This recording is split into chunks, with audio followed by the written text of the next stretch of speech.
Hello बच्चों, कैसे हैं आप सब। आप देख रहे हैं मेरा YouTube channel study math with पन्ने सर। बच्चों, मैं आज आपके सामने कक्षा 10 गणित विषय का बहुत ही महत्वपूर्ण चैप्टर बोर्ड के हिसाब से लेकर के आया हूं, जिसका नाम है त्रिकोणमिति। आप इस चैप्टर से बोर्ड की परीक्षा में 10 नंबर पक्का कर सकते हैं।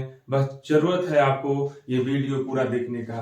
बच्चों, आप इस वीडियो को पूरा देखिएगा और समझिएगा। कॉपी और पेन को लेकर के बैठिएगा और मेरे द्वारा बताए गए बातों को लिखिएगा। बोर्ड पे जो कुछ भी दिखेगा वीडियो पॉज करके आप उसको नोट कर लीजिएगा। बच्चों, अब मैं शुरू करता हूं आज का टॉपिक त्रिकोणमिति के बारे में। ट्रिग्नोमेट्री। त्रिकोणमिति गणित की वह शाखा है जिसके अंतर्गत हम त्रिकोण मतलब त्रिभुज होता है, तो जिसके अंतर्गत हम त्रिभुज के कोणों और उसके भुजाओं के बीच संबंध स्थापित करते हैं। ठीक है, मतलब कोई भी रिलेशन जिसमें त्रिभुज के कोण और भुजा आती है उसके बारे में हम स्टडी करेंगे, उसी को त्रिकोणमिति कहा जाता है। तो गणित की वह शाखा जिसके अंतर्गत त्रिभुज के कोणों और भुजाओं के बारे में अध्ययन किया जाता है उसे त्रिकोणमिति कहते हैं। बच्चों, इंग्लिश में त्रिकोणमिति को हम लोग ट्रिग्नोमेट्री कहते हैं और ट्रिग्नोमेट्री की जो डेफिनेशन है वह है trigonometry is a branch of mathematics in which we study about angles and sides of a triangles। ठीक है, तो अब हम इसमें जो है किसी भी जो त्रिकोणमिति है इसमें हम समकोण त्रिभुज के बारे में बेसिकली अध्ययन करेंगे। तो एक समकोण त्रिभुज, राइट एंगल ट्रायंगल, समकोण त्रिभुज। आप मेरे द्वारा बताए गए बातों को नोट करिएगा। ठीक है, बोर्ड से देखिएगा, कॉपी पेन लेकर के नोट करिएगा। राइट एंगल ट्रायंगल,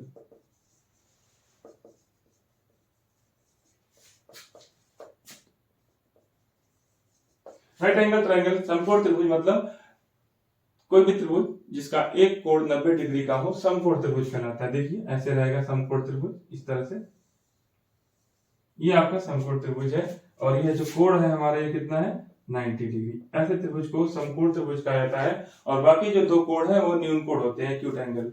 ठीक है, ए नाम दे दिया इस त्रिभुज का, बी सी, यह एक समकोण त्रिभुज है। आप देखिए बच्चों, इसमें इस त्रिभुज की तीन भुजाएं हैं। तीन भुजाएं मतलब साइड्स। तो इसके साइड्स कौन कौन से हैं?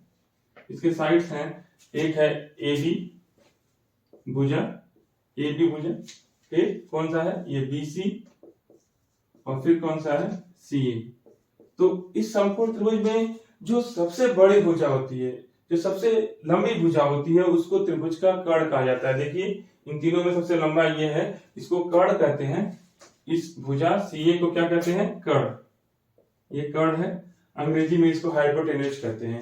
ठीक है, अब ये त्रिभुज इस साइड्स पे देखिए, यहाँ पे इसका बेस है, ये इसी पे टिका हुआ है, इसको बोलते हैं आधार और इंग्लिश में इसी को कहते हैं बेस। बेस को मैं बी से लिख रहा हूँ और कर्ण को चूंकि हाइपोटेन्यूज कहा जाता है इसको मैं एस से लिख रहा हूँ। और जो ये मान लीजिए हम इस, और ये जो आधार है ये कर्ण है और यहाँ पे ये इसको बोलते हैं लंब, हिंदी में लंब बोलते हैं और इंग्लिश में जो है इसी को बोलते हैं परपेंडिकुलर, मैं पी से लिख रहा हूँ। ठीक है, अगर मैं इस कोण के सापेक्ष देख रहा हूँ, मान लीजिए ये कोण थीटा है, तो इस त्रिभुज के जो तीन साइड्स हैं, एक आधार हो गया और इसके सामने का लंब, जिस भी कोण को लेंगे, अगर इसके सामने यहां से इस कोण को ले रहे हैं तो सामने वाला लंब होगा और अगर इस कोण को ले रहे हैं तो ये लंब होगा। ठीक है ना, आधार और लंब आपस में बदल सकते हैं अकॉर्डिंग टू कि हम किस एंगल्स को ले रहे हैं, इसको ले रहे हैं या फिर इसको ले रहे हैं। अगर इसको ले रहे हैं, जिस भी एंगल को लेंगे तो सामने वाले को लंब कहा जाता है, परपेंडिकुलर कहा जाता है। मान लीजिए हम ये एंगल लिए तो सामने वाला ये लंब है,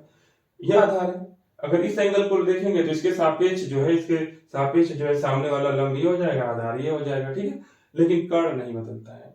ठीक है, अब इस समकोण त्रिभुज में ये जो भुजाओं के बीच जो संबंध है, मान लीजिए तीनों भुजाएं हैं ए बी बी सी और सी ए, यानी कि कर्ण आधार लंब में, तो जो रिलेशन हम पढ़ेंगे उसमें जो है 6 त्रिकोणमितीय अनुपात आते हैं। तो एक होता है, और इसमें जो कोण है, पहले तो इसमें यानी लीजिए एंगल्स कौन कौन से हैं, एंगल्स कौन कौन से हैं, कोण मतलब इस त्रिभुज के 3 कोण हैं, कोण ए, कोण बी, कोण सी। त्रिभुज में कितने 3 कोण होते हैं, 3 भुजाएं होती हैं, ए बी सी सी ए। ठीक है, अब देखिए कि अगर हम लिखें यहाँ पे तो त्रिकोणमितीय अनुपात बच्चों आप नोट करते रहिएगा मेरे द्वारा बताए गए बातों को, ठीक है ना। मैं बार बार एक ही बात कह रहा हूँ कि आप नोट करिए। ट्रिग्नोमेट्रिक रेशियोज बोलते हैं अंग्रेजी में। मैं दोनों चीजों को ध्यान में रख के पढ़ा रहा हूँ, सीबीएसई बोर्ड और यूपी बोर्ड, इसलिए मैं थोड़ा सा इंग्लिश के टर्म भी यूज कर रहा हूँ, हिंदी के टर्म भी यूज कर रहा हूँ, आप देखते रहिएगा। ट्रिग्नोमेट्रिक रेशियोज इंग्लिश में कहते हैं। अब इसमें सबसे पहला होता है साइन थीटा।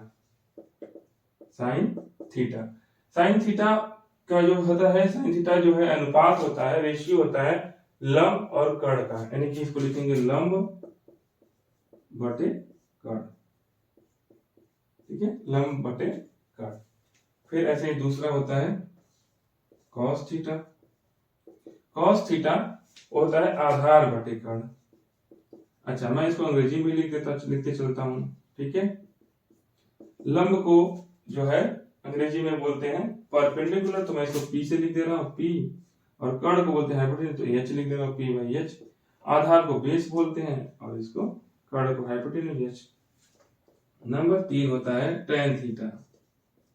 टेन थीटा होता है लंब बटे आधार, लंब बटे आधार, और लंब को बोला जाता है परपेंडिकुलर, आधार को बोला जाता है बेस, ठीक है। अब देखिए आगे आइए। अब चौथा जो ट्रिग्नोमेट्रिक रेशियोज है, साइन थीटा, इसको बोलते हैं cosec theta. Cosec theta, COSEC, cosec theta. Cosec theta जो होता है उस साइन थीटा का इनवर्स होता है, ठीक है ना, व्युत्क्रम होता है। तो यानी अगर ये लंब बटे कर्ण है तो ये इसका उल्टा हो जाएगा, ठीक है, कर्ण बटे लंब, कर्ण बटे लंब।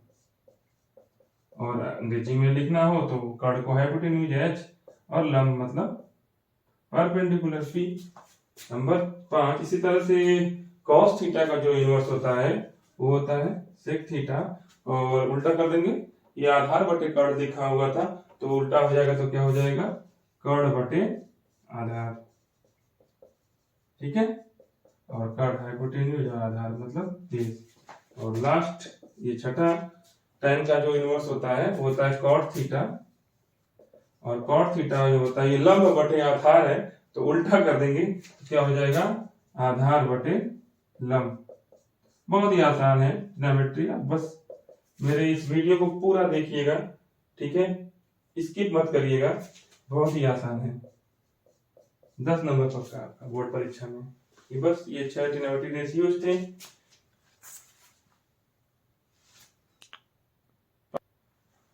बच्चों अभी देखिए, मान लीजिए हमको याद करना हो कि साइन थीटा लंब बटे कर्ण होता है, cos थीटा आधार बटे कर्ण होता है, tan थीटा लंब बटे आधार होता है, cosec थीटा कर्ण बटे लंब होता है, sec थीटा कर्ण बटे आधार होता है, cot थीटा आधार बटे लंब होता है। तो अगर मैं इसको शॉर्ट में मतलब इसको समझने के लिए मैं एक ट्रिक आपको बताता हूँ, ये ट्रिक को ध्यान रखिएगा। अगर आप हिंदी मीडियम में है, लंब बटे कर्ण पढ़ रहे हैं, तो ये लिख दीजिए लाल बटे कक्का, ठीक है, लाल बटे कक्का, लाल पन्ने लाल गुप्ता मेरा नाम है, तो ये लाल उसका मैंने लिख दिया और नीचे कक्का लिख दिया, लाल बटे कक्का। तो बच्चों एल मतलब लंब, ए मतलब आधार, के मतलब कर्ण। तो अगर कहीं साइन थीटा की बात होगी तो लंब बटे कर्ण, इसको जो लंब बटे कर्ण को हम क्या बोलेंगे, साइन थीटा। और इसका जो उल्टा है कर्ण बटे लंब, एरो में बना के लिख रहा हूं, तो ये कर्ण बटे लंब जो होगा तो इसको बोल देंगे कोसेक थीटा, ठीक है। थोड़ा छोटा लिख रहा हूं मैं, तो इसको मैं बड़ा कर दे रहा हूं, ठीक है, इसको मैं थोड़ा बड़ा कर दे रहा हूं, थोड़ा सा बड़ा लिख रहा हूं। फिर से मैं लिख रहा हूं लाल बटे कक्का, ये मतलब लंब, के मतलब कर्ण, इसको बोलेंगे साइन थीटा। और उल्टा इसका जो है कर्ण बटे लंब, उल्टा मैं एरो ऊपर बना दे रहा हूं, इसको क्या बोलेंगे बच्चों, उल्टा साइन का क्या होता है, कोसेक थीटा, ठीक है। बस आप एक बार दोहरा दीजिएगा, काम खत्म हो जाए, कुछ नहीं है इसमें, एकदम आसान। आधार बटे कर्ण कॉस थीटा, कॉस थीटा, और इसका उल्टा कर देंगे कर्ण बटे आधार सेक थीटा। ऐसे यहाँ लंब बटे आधार टेन थीटा, और इसका उल्टा कर देंगे तो कॉट थीटा। इसी तरीके से अगर आप सीबीएसई बोर्ड या फिर इंग्लिश मीडियम यूपी बोर्ड के स्टूडेंट्स हैं, इंग्लिश मीडियम के हैं, तो आप ये जो आप याद किए हैं P Y H B Y H, मैं इसको यहाँ लिख दे रहा हूँ, कैसे याद करेंगे,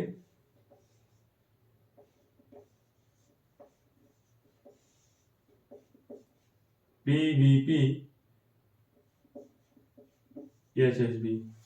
P का मतलब हुआ पाकिस्तान, पाकिस्तान भूखा प्यासा, हिंदुस्तान हमारा हरा भरा, तो पाकिस्तान भूखा प्यासा, हिंदुस्तान हरा भरा। आप इस ट्रिक को याद कर लीजिएगा। P फॉर परपेंडिकुलर और H for hypotenuse, that is sine theta. H by P उल्टा इसका इनवर्स कॉसेक थीटा। इस तरह से आप ट्रिक याद कर सकते हैं। जो भी ट्रिक्स में रहेगा मैं बताऊंगा आप लोगों को। B बाई H मतलब base by hypotenuse, that is cos theta, और H by B sec theta. इसी तरह यहां से P by B tan theta और B by P cot theta. ये आप इस ट्रिक से याद कर सकते हैं। मैंने हिंदी मीडियम के लिए बताया, इंग्लिश मीडियम के लिए बताया। आप इसको ध्यान से लिख लेंगे और याद कर लेंगे। अब एक और होता है पाइथागोरस प्रमेय।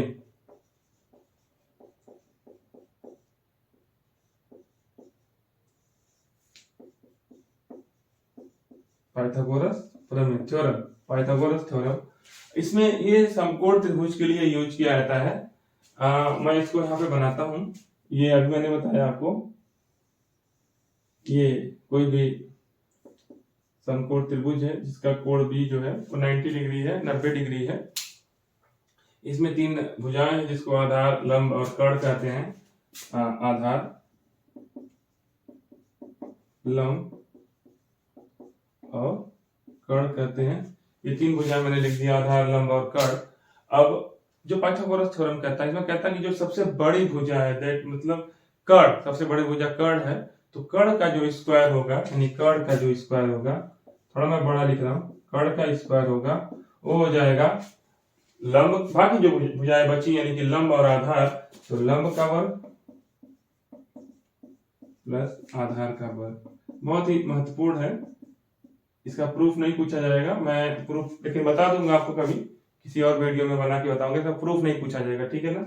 तो जो सबसे बड़ी भुजा है कर्ण, और वो जो होता है उसका जो वर्ग होता है, स्क्वायर होता है, वो लंब और आधार के वर्ग के बराबर होता है। मैंने यहाँ लिख दिया। कर्ण को आप अंग्रेजी में जो है हाइपोटेन्यूज कहते हैं, तो आप इसको चाहे तो लिख सकते हैं H का स्क्वायर, और लंब मतलब परपेंडिकुलर का स्क्वायर, और आधार मतलब बेस का स्क्वायर। ऐसे भी आप याद कर सकते हैं। या अगर मैं भुजाओं की बात करूं तो यहाँ पे जो कर्ण है कौन सी भुजा है, AC भुजा है, तो भुजा AC का जो वर्ग है वह बराबर हो जाएगा AB का स्क्वायर प्लस लंब मतलब BC का स्क्वायर, ठीक है।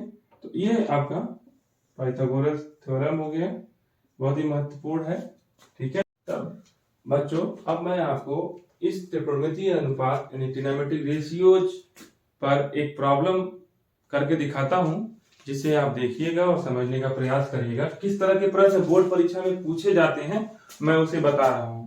अब चूंकि यह वीडियो पूरा का पूरा ये जान लीजिए आप कि बोर्ड परीक्षा पर ही आधारित है, आपके यहाँ पे 10 नंबर में पक्का करने के लिए आया हूं, और आप इसको ध्यान से समझिएगा।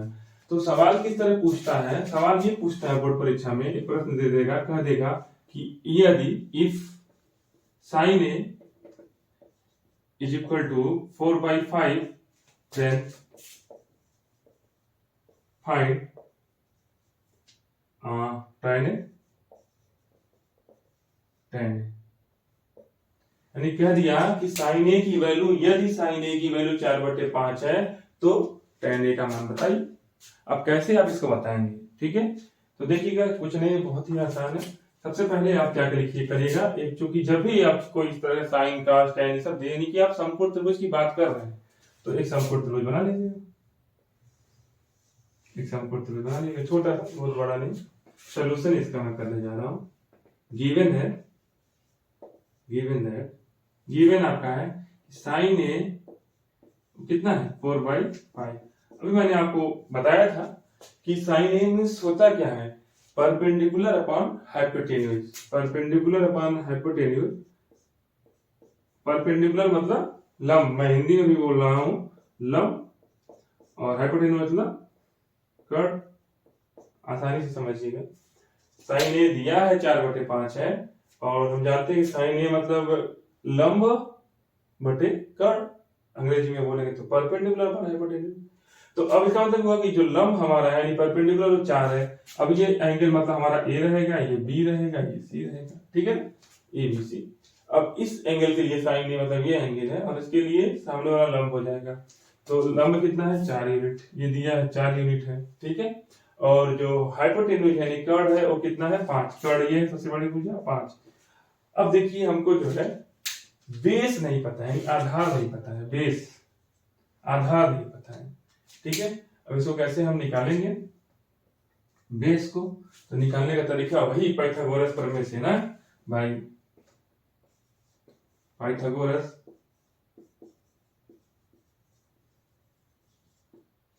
थ्योरम, पाइथागोरस प्रमेय से मैं हिंदी में भी लिख रहा हूं भाई, पाइथागोरस थ्योरम। आपको पता है मैंने बताया था कि कर्ण का जो वर्ग होता है, कर्ण का वर्ग वह लंब के वर्ग और प्लस आधार के वर्ग के बराबर होता है। यानी कर्ण मतलब हाइपोटेन्यूज का जो स्क्वायर होता है, मतलब लिखने की जरूरत नहीं है, आप एक ही लिखिएगा, एच पी जो भी आप लिख लीजिएगा। तो कर्ण कितना है आपका 5, 5 का वर्ग हाइपोटेन्यूज, और लंब कितना है 4, 4 का वर्ग, और आधार हमको नहीं पता है, आधार का वर्ग। समझिएगा ध्यान से बच्चों, मैं बहुत ही बेसिक बता रहा हूँ। 5 का वर्ग करेंगे तो 5 5 जा 25, 4 का स्क्वायर करेंगे तो यहाँ हो जाएगा 4 4 जा 16 प्लस आधार का स्क्वायर। अब देखिएगा ये इस 16 को मैं एक तरफ कर ले रहा हूं, आधार का स्क्वायर यहाँ बचेगा, इसको यही रहने दे रहा हूँ, आधार का स्क्वायर। और ये 16 इधर आ जाएगा 25, तो ये प्लस इधर आएगा ट्रांसफर तो माइनस, तो 25 है 16 जाएगा 9। यानी आधार, अब देखिएगा यहाँ से मैं स्क्वायर हटा रहा हूँ, और जब यहाँ से स्क्वायर हटेगा तो ये कर्डी आएगा, ठीक है ना। जब भी आप वर्ग हटाएंगे तो यहाँ कर्डी लग जाएगी, तो ये हो जाएगा कर्डी में 9, वर्ग यहाँ से हटा दिए तो कर्डी लग गई। और 9 का वर्गमूल कितना होता है स्क्वायर रूट 3, तो हमारा आधार हो गया 3, आधार हमारा कितना हो गया 3, यानी बेस हमको मालूम चल गया 3। अब देखिएगा, अब हम जितने भी ट्रिग्नोमेट्रिक रेशियो बचे, यानी साइन ए दिया हुआ था तो बचा कौन, cos a, tan a, cot a, sec a, cosec a, सारा का सारा फाइंड कर सकते हैं, बस बेस निकल गया। कैसे फाइंड करेंगे? तो क्योंकि हम जानते हैं कि we know that हम जानते हैं कि क्या पूछता है tan a क्या होता है बताइए, लंब बटे आधार, लंब बटे आधार, लंब मतलब परपेंडिकुलर, आधार मतलब बेस। देख लीजिए परपेंडिकुलर कितना है 4 और आधार कितना है 3, यानी हमने पता कर लिया tan a का मान, ठीक है, ये हमारा हो गया आंसर।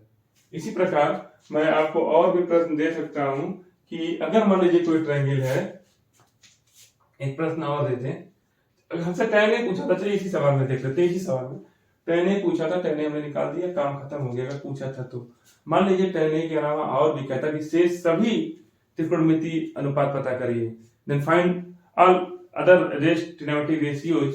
तो देन हम क्या करेंगे उस समय, तो हम tan a निकल गया, बाकी हम निकाल के दिखा देते हैं। आपको पूछ नहीं रहा, हम निकाल दे रहे हैं, लेकिन फिर भी मान लीजिए पूछता नहीं, cos a मान लीजिए, तो आप cos a क्या होता है आधार बटे कर्ण, आधार बटे कर्ण, और आधार कितना है हमारा, आधार देखिए 3 है, यानी बेस और कर्ण मतलब हाइपोटेन्यूज, तो ये आधार हमारा 3 है तो हमने 3 लिख दिया। कर्ण कितना है 5, तो हमने cos से पता कर लिया। पूछ नहीं रहा था बच्चों, लेकिन मैंने आपको करके दिखाया ताकि आप जानिए कैसे कर रहे हैं। मान लीजिए tan a तो पता ही कर लिया, cos से sin a पता ही है। अब बाकी अगर हमको पता करना हो, मान लीजिए cosec a क्या होगा, तो जो cosec a होता है वो sin का उल्टा हो जाता है। तो sin a कितना दिया है 4/5, तो इसका उल्टा हो जाएगा, इनवर्स कर देंगे 5/4। sec a पूछेगा तो sec a किसका उल्टा होता है cos का, तो cos का उल्टा हो जाएगा, यानी 3/5 है, उल्टा कर देंगे तो कितना हो जाएगा 5/3। और cot a, तो cot a जो होता है वो tan का उल्टा होता है, तो tan जो है 4/3 है, तो ये हमारा कितना हो जाएगा 3/4। बच्चों देखिए, मैं आपके सामने 2 प्रश्न लिखा हूं जो बहुत ही महत्वपूर्ण है बोर्ड परीक्षा के दृष्टिकोण से। पहला यहाँ है और दूसरा वहां है। बारी बारी से मैं सॉल्व करता हूँ। एक त्रिभुज है ट्रायंगल एबीसी, इसमें कोण बी का है 90 डिग्री, यानी समकोण है, राइट एंगल है। मैं यहाँ बना दे रहा हूँ, एक त्रिभुज है। अब बी को जो है हम 90 डिग्री लिख दें, हमारा मतलब बी को 90 डिग्री है, ये तो पक्का है, ठीक है। और बाकी ए और सी जहां चाहे वहां हम लिख दें A B C. A B C एक त्रिभुज है, इसका कोण भी 90 डिग्री है। कह रहा है ए बी बराबर बी सी, कह रहा है ए बी और बी सी आपस में क्या है, बराबर है, दिया है ए बी बराबर बी सी, ए बी और बी सी आपस में बराबर है। मान लीजिए कुछ इसको मान लीजिए एक्स मान लीजिए, बराबर मान लीजिए एक्स, माना से हमने एक्स मान लिया, ए बी और बी सी दोनों बराबर है, हमने दोनों की लंबाई क्या मान ली एक्स, तो ए बी एक्स और बी सी कहाँ है, यहाँ है, वो भी क्या है एक्स, दोनों बराबर है एक्स एक्स, ठीक है। अब हम इसमें जब भी जान लीजिए बच्चों, किसी भी त्रिभुज में दो साइड आपको पता रहे, तीसरा निकालना हो तो हमेशा वही पाइथागोरस प्रमेय को याद करेंगे, ठीक है। तो बाय पाइथागोरस थ्योरम, पाइथागोरस प्रमेय से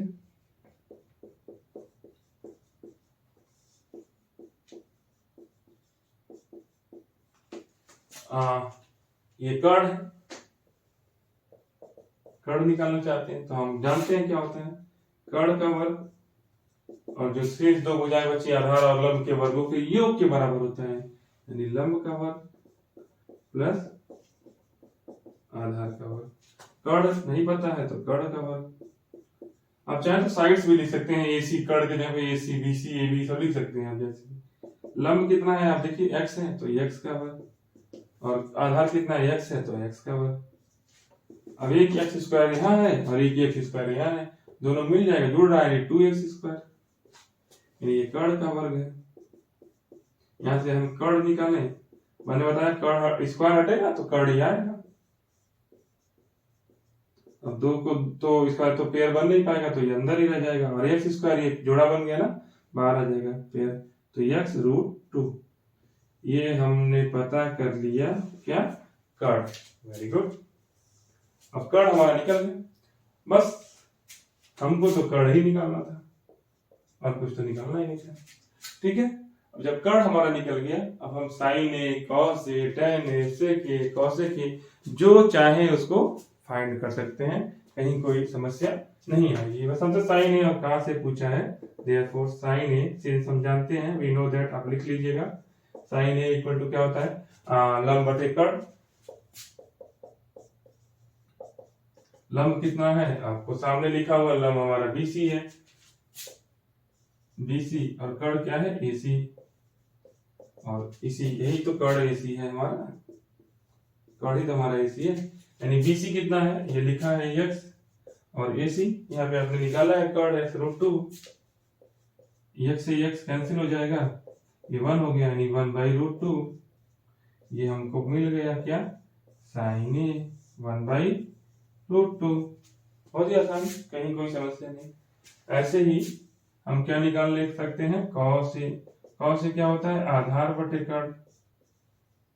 आधार आपका क्या है, ये है ए बी, और कर्ण क्या है ए सी। अब ए बी क्या है एक्स, और ए सी क्या है अभी निकाला आपने एक्स रूट 2, फिर से एक्स कट जाएगा 1/√2। हमने कॉस ए की वैल्यू भी फाइंड कर लिया, दोनों की वैल्यू कितनी आई 1/√2, ठीक है। अच्छा, अब हम आगे बढ़ते हैं और अगले सवाल पे, बहुत ही महत्वपूर्ण सवाल ये भी है आपकी परीक्षा के दृष्टिकोण से, आप इसको समझिए। सिंपल है, जो पहला पिछला सवाल था ठीक उसी तरीके से ये भी सवाल है कि साइन थीटा दिया है तो ऐसा निकालना है क्या, 4 tan theta minus 5 cos theta upon sec theta plus 4 cot theta, इसकी वैल्यू फाइंड करनी है। तो सबसे पहले जो भी दिया हम लिख देंगे, दिया है साइन थीटा इक्वल टू 4/5। अब साइन थीटा क्या होता है, लंब बटे कर्ण, लंब बटे कर्ण, तो लिखते रहे इसके सामने लंब बटे कर्ण। हमें बता रहे बार बार, जब भी हम ट्रिग्नोमेट्री पढ़ेंगे तो हम समकोण त्रिभुज बनाएंगे यहाँ पे, ठीक है। तो ये एंगल क्या है, थीटा दिया हुआ है, तो सामने वाला जो होता है लंब हो जाता है, यानी ये 4 हो गया, और जो ये कर्ण हमारा ये कितना है 5, लंब 4 कर्ण 5। तो यहाँ से लिख भी देना दोनों चीजें, लंब बराबर 4 और कर्ण बराबर 5। अब हमको क्या चाहिए बताया मैंने, दो भुजाएं पता हो गई, कर्ण और लंब, तो हमको आधार निकालना है, आधार, ठीक है। तो हमको आधार निकालना है। अब आधार निकालने के लिए फिर से वही दो भुजाएं पता है, तीसरी भुजा निकालनी है, तो फिर से हमको क्या करना है, पाइथागोरस प्रमेय, बार बार पाइथागोरस प्रमेय। जब भी आपको दो भुजाएं पता रहे और तीसरा निकालना हो तो पाइथागोरस प्रमेय का यूज करेंगे। तो फिर वही पाइथागोरस प्रमेय से क्या है, पाइथागोरस प्रमेय वही कर्ण का वर्ग है, पुराना घिसा पिटा है, कर्ण का वर्ग बराबर लंब का वर्ग प्लस आधार का वर्ग। अब हमारा लंब कितना है देखिएगा, लंब हमारा 4 है, यानी 4 का वर्ग बराबर प्लस आधार कितना है नहीं पता है, अरे वाह आधार नहीं पता, इसीलिए तो इतना परेशानी हो रही है, आधार नहीं पता, कर तो पता है 5 है, 5 का वर्ग, ये फिर 25, अरे ये तो वही सवाल लग रहा है पुराना वाला पहला, हाँ हाँ वही है, देखिएगा पहला वाला तो सवाल था ये, 25 में से 16 तो घटेगा 9 हो जाएगा, ये आधार का वर्ग, या यहाँ से आधार जब लिखेंगे तो यहाँ कर्ण ही आ जाएगा, स्क्वायर हटेगा तो 9 का वर्गमूल 3, हमने निकाल लिया आधार 3, आधार कितना हो गया 3। अब जिसकी वैल्यू पता करनी है, यहाँ मैं लिख रहा हूँ ना,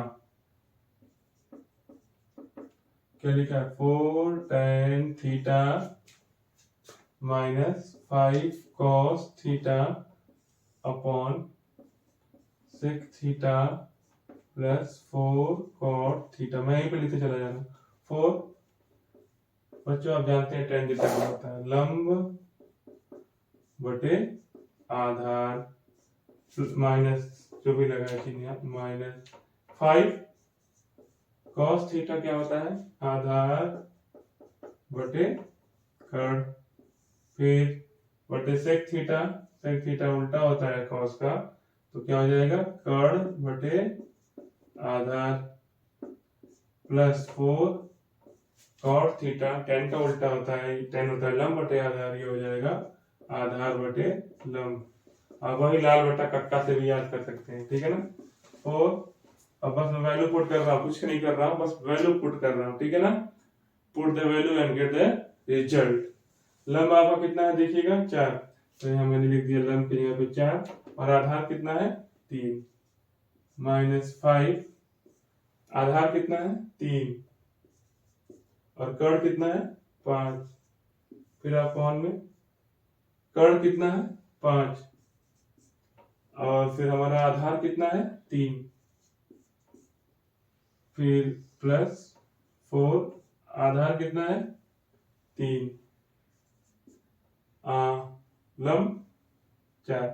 अब चाहते तो इसकी वैल्यू अलग अलग भी निकाल के रख देते, कॉस्ट मतलब tan cos sec निकाल लेते फिर रख देते, उससे भी कर लेते, मैंने ऐसे कर दिया, थोड़ा सा जगह है बचाने के चक्कर में। तो अब ये देखिए मल्टीप्लाई कर देंगे, 4 4 जा 16/3 माइनस 5 3 जा नहीं 5 5 यहाँ कैंसिल कर लीजिए, क्या बचेगा 3 अपॉन में 5/3, और यहाँ पे देखिएगा ये 4 से 4 कैंसिल हो जाएगा प्लस 3, तो ये हमारा हो जाएगा 16 माइनस 3 3 जा 9 अपॉन 3, ऐसे हल करते हैं इसको, यहाँ मल्टीप्लाई करेंगे 5 प्लस 3 3 जा 9 अपॉन 3, अब ये 3 कैंसिल, 16 माइनस 9 7 अपॉन 5 प्लस 9 14, फिर 7 1 जा 7 7 2 जा 14, ठीक है। कुछ विशेष कोणों के त्रिकोणमितीय अनुपात, trigonometrical ratios of some special angles, मैं आपको बताने जा रहा हूँ बच्चों कि कुछ कोण होते हैं जैसे 0 degree 30 degree 45 degree 60 degree 90 degree, जिनके त्रिकोणमितीय अनुपात को हम याद कर लेंगे, वह परीक्षा में पूछे जाते हैं, बहुत ही महत्वपूर्ण है।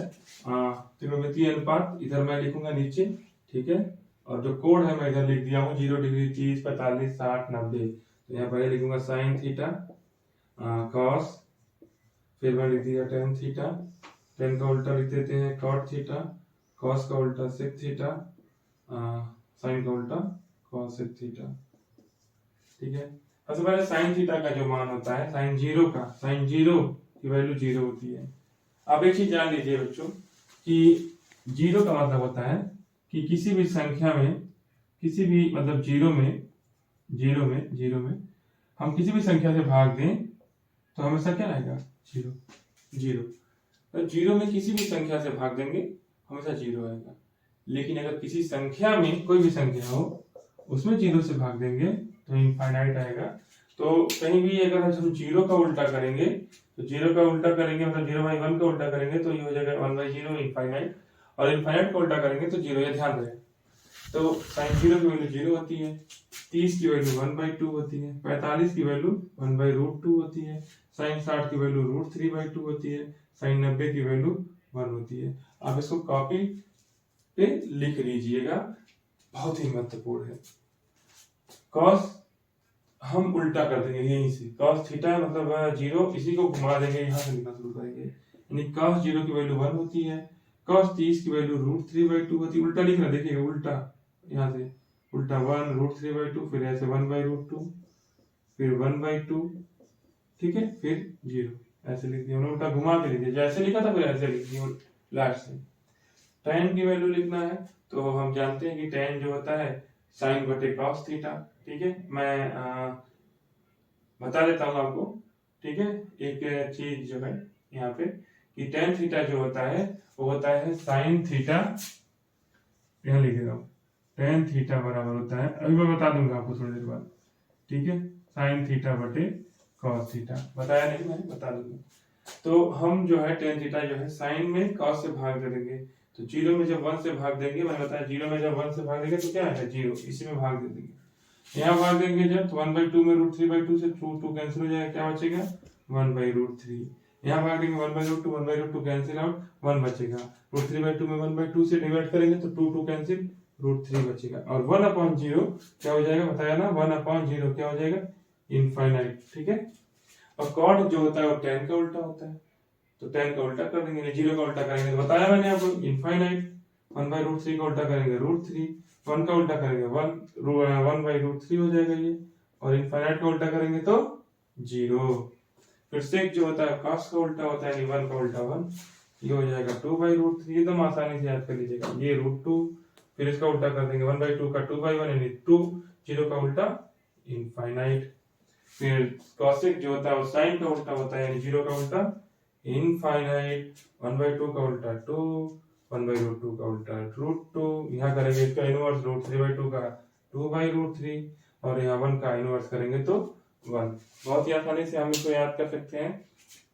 साइन का क्या बोलना, साइन जीरो की वैल्यू जीरो, साइन 30 की वैल्यू 1/2, साइन 45 की वैल्यू 1/√2, साइन 60 की वैल्यू √3/2, साइन 90 1, ऐसे ही cos जीरो की value 1, cos 30 √3/2, cos 45 1/√2, cos 60 1/2, cos 90 0।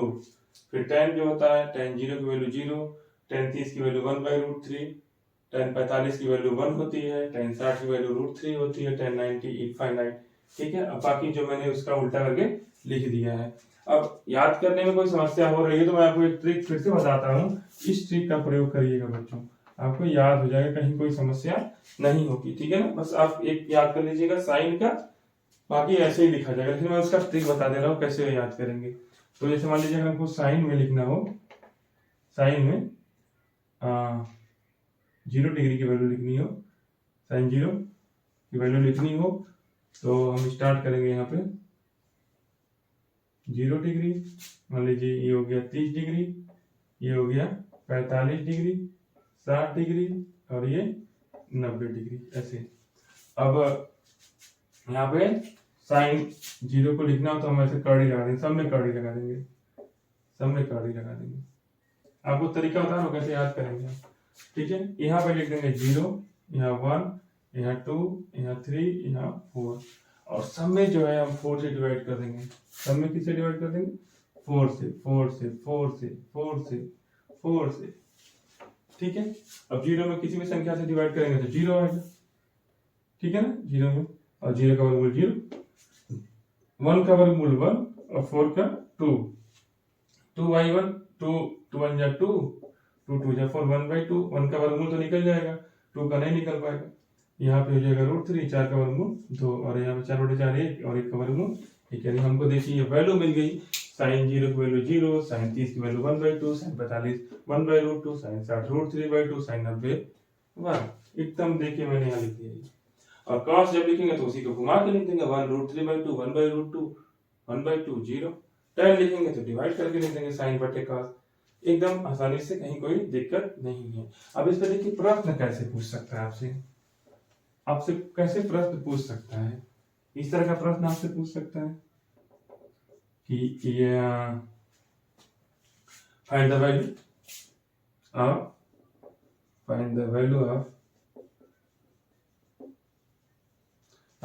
Of कुछ भी, साइन 30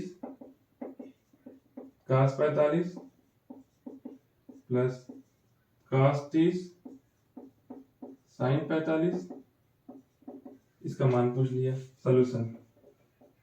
ठीक है ना। लिखने का तरीका भी सीखिए, जैसे मैं लिख रहा हूं परीक्षा में उसी तरीके से लिखने का प्रयास करिए। तो sine 30 cos 45 plus cos 30 sine 45 बराबर, सबसे पहले साइन 30 डिग्री की वैल्यू कितनी है। साइन 30 डिग्री की वैल्यू देखिए, तो यहाँ लिखा हुआ साइन 30 की वैल्यू कितनी है 1/2, यहाँ लिखा हुआ साइन 30 की वैल्यू कितनी है 1/2, यहाँ लिख देंगे इसके आगे साइन 30 की वैल्यू 1/2 इंटू, यहाँ कुछ नहीं चिन्ह है, नहीं गुणा है। cos 45 की वैल्यू देख लीजिएगा, जो साइन 45 की वैल्यू होती है वही cos 45 की वैल्यू भी होती है, यानी 1/√2। बच्चों आप इसको याद कर लीजिएगा, आपको सवाल लगाने में आसानी होगी। cos 45 की वैल्यू 1/√2 प्लस cos 30, देख लीजिए cos 30 जो होता है, यहाँ देखिए यहाँ लिखा है मैंने, cos के कॉलम में आएंगे और यहाँ देखेंगे cos 30 की वैल्यू √3/2, यहाँ लिख देंगे cos 30 के यहाँ पे √3/2 इंटू साइन 45 यहाँ लिखा हुआ है 1/√2। इसके बाद क्या करेंगे, गुणा करेंगे, ऊपर का ऊपर नीचे का नीचे, 1 का 1 में करेंगे तो 1 आएगा, 2√2 प्लस ऐसे यहाँ पूरा करेंगे, √3 बन जा √3 और 2√2, दोनों को जोड़ेंगे, दोनों का समान है तो हर एक बार लिख देंगे, बस समान होता है तो एक बार, और ऊपर सीधे जुड़ जाता है, यानी 1 प्लस √3। ये हमारा आंसर। बच्चों अब मैं आपको कुछ बताना ये चाहता हूं कि आप जो है ये सारे जो सवाल है इसको लगाइए, आप किताब ले लीजिए, आंसर ले लीजिए, ठीक है, क्वेश्चन बैंक ले लीजिए, आप उस सब जो है साइड बुक से आप पढ़िए, लगाइए। कहीं कोई दिक्कत हो आप मुझे कमेंट करिए, ठीक है। आप बताइए मुझे कि आपको इस मेरे द्वारा पढ़ाया गया वीडियो कैसा लगा, कहीं कोई समस्या हो रही हो तो बताइए, ठीक है। धन्यवाद।